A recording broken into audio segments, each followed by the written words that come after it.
Everyone needs a coach. It doesn't matter whether you're a basketball player, a tennis player, a gymnast, or a bridge player. My bridge coach, Sharon Osberg, says there are more pictures of the back of her head than anyone else's in the world. Sorry, Sharon. Here you go.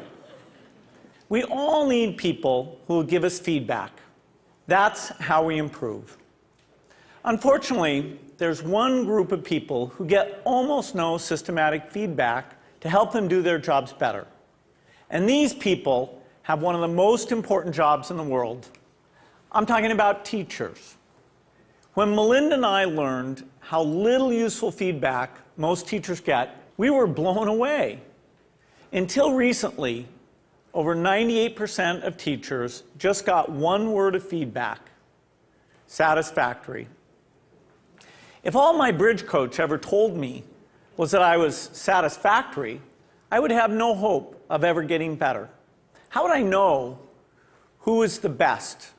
How would I know what I was doing differently?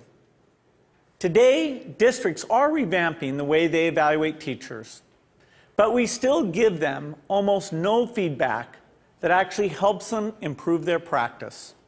Our teachers deserve better. The system we have today isn't fair to them. It's not fair to students, and it's putting America's global leadership at risk. So today I want to talk about how we can help all teachers get the tools for improvement they want and deserve. Let's start by asking, who's doing well? Well, unfortunately, there's no international ranking tables for teacher feedback systems. So I looked at the countries whose students perform well academically and looked at what they're doing to help their teachers improve. Consider the rankings for reading proficiency. The US isn't number one.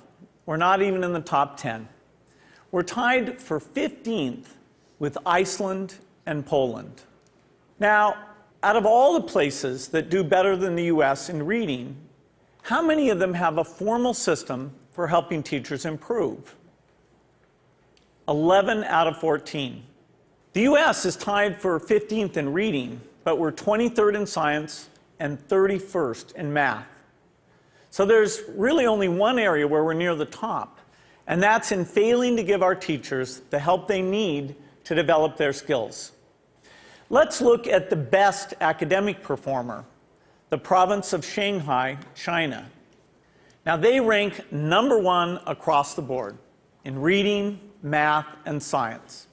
And one of the keys to Shanghai's incredible success is the way they help teachers keep improving.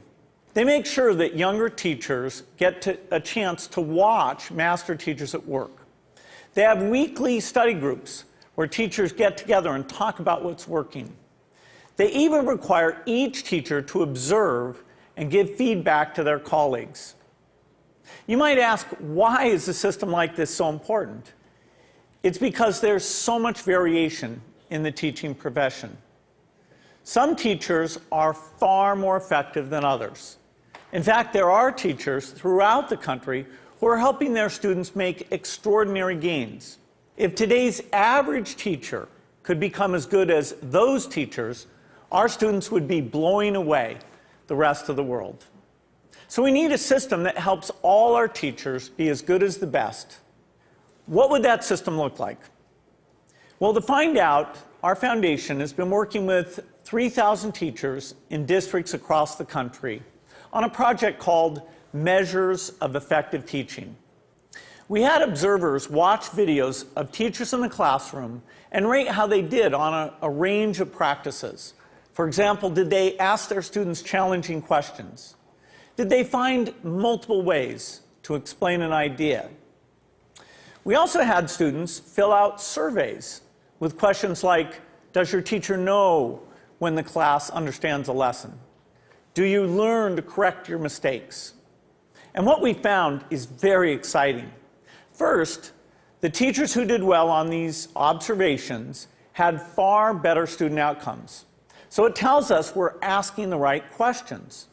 And second, teachers in the program told us that these videos And these surveys from the students were very helpful diagnostic tools because they pointed to specific places where they can improve.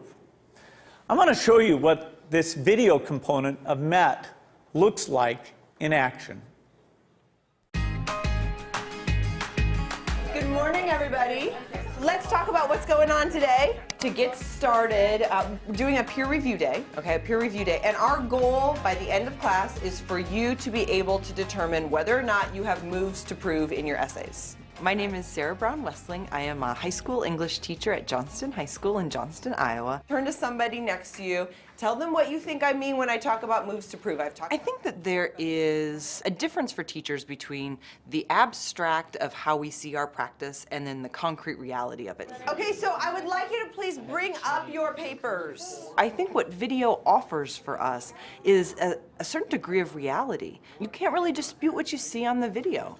And there is a lot to be learned from that. And there's a lot of ways that we can grow as a profession when we actually get to see this. I just have a flip camera and a little tripod and invested in a tiny little wide angle lens.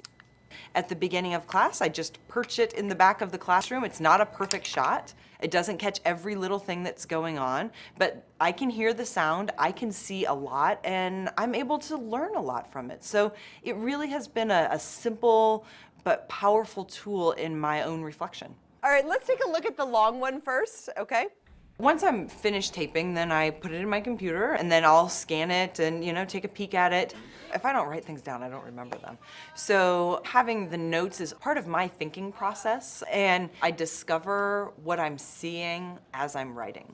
I really have used it for my own personal growth and my own personal reflection on teaching strategy and methodology and classroom management and just all of those different facets of the classroom. I'm glad that we've actually done the process before so we can kind of compare what works, what doesn't. So I think that video exposes so much of what's intrinsic to us as teachers in ways that help us learn and help us understand and then help our broader communities understand what this complex work is really all about.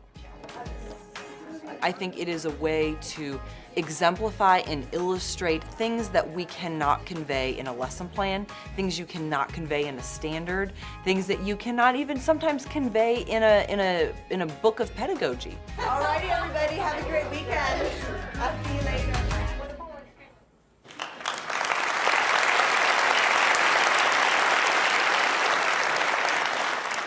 One day, we'd like every classroom in America to look something like that. But we still have more work to do. Diagnosing areas where a teacher needs to improve is only half the battle. We also have to give them the tools they need to act on the diagnosis. If you learn that you need to improve the way you teach fractions, you should be able to watch a video of the best person in the world teaching fractions. So building this complete teacher feedback and improvement system won't be easy. For example, I know some teachers aren't immediately comfortable with the idea of a camera in the classroom. That's understandable. But our experience with MET suggests that if teachers manage the process, if they collect video in their own classrooms and they pick the lessons they want to submit, a lot of them will be eager to participate. Building the system will also require a considerable investment. Our foundation estimates that it could cost up to $5 billion. Now that's a big number, but to put it in perspective, it's less than 2% of what we spend every year on teachers' salaries. The impact for teachers would be phenomenal. We would finally have a way to give them feedback, as well as the means to act on it. But this system would have an even more important benefit for our country. It would put us on a path to making sure all our students get a great education, find a career that's fulfilling and rewarding, and have a chance to live out their dreams. This wouldn't just make us a more successful country. It would also make us a more fair and just one, too. I'm excited about the opportunity to give all our teachers the support they want and deserve. I hope you are too. Thank you.